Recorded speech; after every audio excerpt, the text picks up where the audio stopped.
Selamat berjumpa kembali saudara-saudari di dalam Tuhan yang mengasihi Tuhan, dikasihi Allah di dalam Tuhan Yesus Kristus.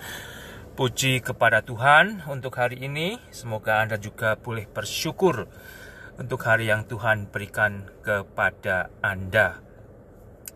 Dan biarlah kembali saya dan Anda senantiasa ingat untuk menikmati Tuhan dan Juru Selamat kita Yesus Kristus di setiap sudut kehidupan saya dan saudara. Karena disitulah saudara kita boleh kuat dan kita juga boleh menikmati indahnya kehidupan di dalam Kristus. Saya mau membagi dari 1 Petrus pasal yang keempat, mulai ayat 12 sampai dengan 18. Demikianlah bunyi firman Tuhan dari 1 Petrus pasal 4 ayat 12 sampai dengan 18. Sampai dengan 17, maaf saudara. Demikian bunyinya. Saudara-saudara yang kekasih, janganlah kamu heran akan nyala api siksaan yang datang kepadamu sebagai ujian, seolah-olah ada sesuatu yang luar biasa terjadi atas kamu. Bagi kita orang Kristen yang sedang berada di dalam ujian yang bagaikan nyala api yang menyiksa kita, saudara, kita diingatkan agar kita tidak heran sebenarnya. Ayat 13 sebaliknya bersukacitalah. Wow. Ya, sebaliknya bersukacitalah sesuai dengan bagian yang kamu dapat dalam penderitaan Kristus.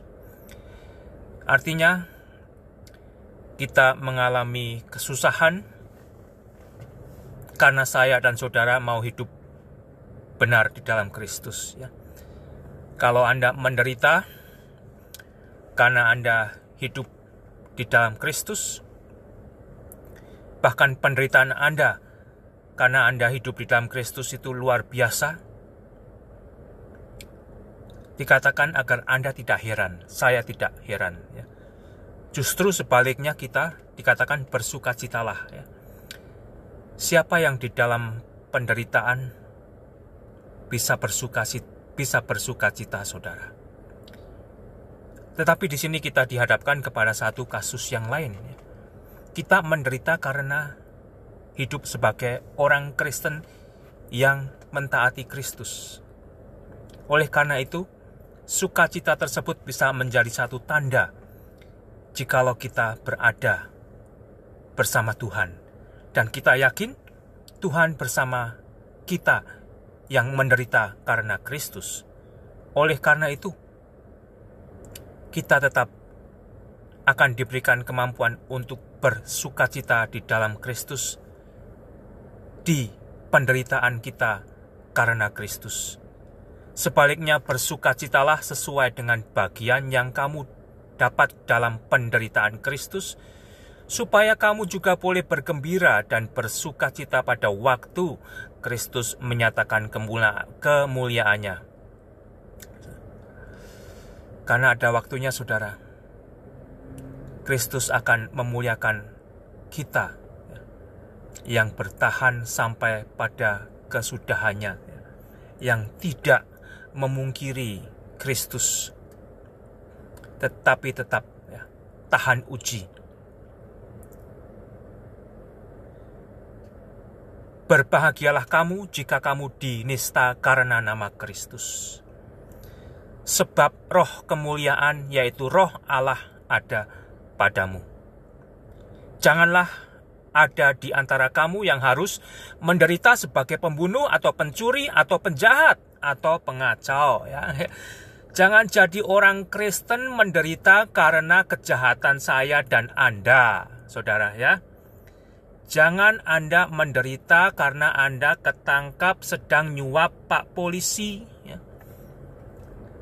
Jangan Anda menderita karena Anda tertangkap sedang berjual membeli barang ilegal, itu hanya contohnya saja dan sebagainya. Artinya jangan kita membuat diri kita akhirnya mengalami penderitaan karena dosa kita, saudara, ya. Tetapi jika ia menderita sebagai orang Kristen, maka janganlah ia malu. Kalau Anda menderita karena Kristus, dikatakan jangan Anda malu, melainkan hendaklah ia memuliakan Allah dalam nama Kristus. Biarlah nama Kristus justru dimuliakan. Karena sekarang telah tiba saatnya penghakiman dimulai, dan pada rumah Allah sendiri yang harus pertama-tama dihakimi. Perhatikan, saudara.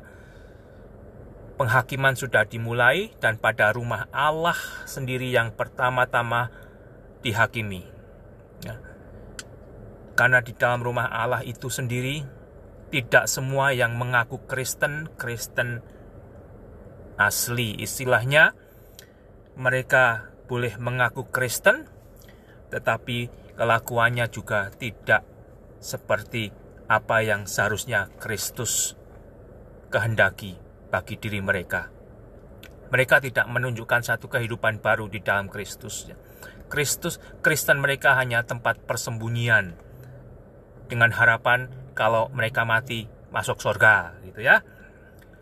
Tetapi Kristus sendiri yang tahu, karena Kristus akan menghakimi dan penghakiman tersebut akan dimulai dari mereka yang ngaku Kristen, ya, dari gereja-gereja Kristen. Nah, ini gereja Kristen, apa pendetanya benar-benar asli Kristen atau Kristen palsu, ya, pendeta palsu, jemaatnya bagaimana, saya bagaimana, Anda bagaimana, ya.